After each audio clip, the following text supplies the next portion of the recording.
آج کھانا تم بناؤ گی۔ جس نے پانی کا گلاس اٹھ کر کبھی نہیں پیا تھا اسے میری ماں نے حکم دیا۔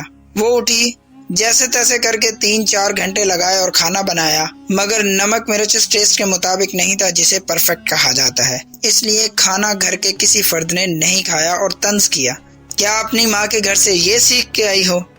میں 8 گھنٹے کی ڈیوٹی کے بعد گھر آیا، ابھی بیگ گھر نہیں رکھا تھا کہ میری ماں کہنے لگی، ہم تو صبح سے بھوکے بیٹھے ہیں، کچھ بازار سے لا دو کھانے کے لیے۔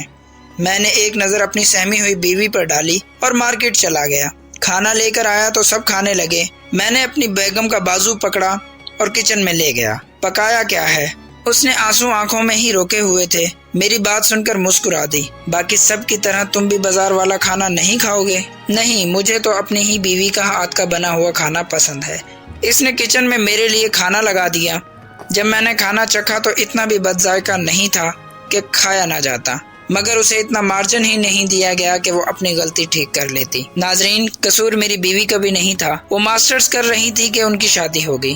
اسے تعلیم نے گھرداری کی فرصت ہی نہیں دی، اور قصور میری ماں کا بھی نہیں تھا جس نے ہاؤس وائف بن کر ساری زندگی اپنے بچوں کے لیے اچھا کھانا بنایا تھا۔ پھر وہ عورت بہو کے ہاتھ کا بنا ہوا بد مزہ کھانا کیسے کھا سکتی تھی؟ میں نے اس دن اپنی ماں کی بات بھی مان لی، بیوی کے ہاتھ کا بنا ہوا کھانا بھی کھا لیا۔ میرے ایک عمل نے مجھے اپنے لائف پارٹنر کی نظر میں ہمیشہ کے لیے معتبر کر دیا، اور اس ایک محبت بھرے عمل کی وجہ سے آج وہ ہر قسم کی ڈش بنانا سیکھ چکی ہے۔ اس دن اگر مارکیٹ سے کھانا نہ لے کے آتا تو ماں ناراض ہو جاتی، اور اگر اپنی ماں کی بات سن کر سب کے سامنے اپنی بیوی کو ڈانٹ دیتا تو شاید مجھ سے بدگمان ہو جاتی۔ ناظرین، رشتوں میں بیلنس قائم کریں اور اتنا مارجن ضرور دیں کہ لوگ ایڈجسٹ ہونا سیکھ لیں۔ محبت کا جذبہ کبھی نہ ختم ہونے دیں، کیونکہ میاں بیوی ایک دوسرے کا لباس ہوتے ہیں، اور لباس خراب ہو جائے تو بھرے بازار میں اتارا نہیں جاتا، پیوند لگایا جاتا ہے۔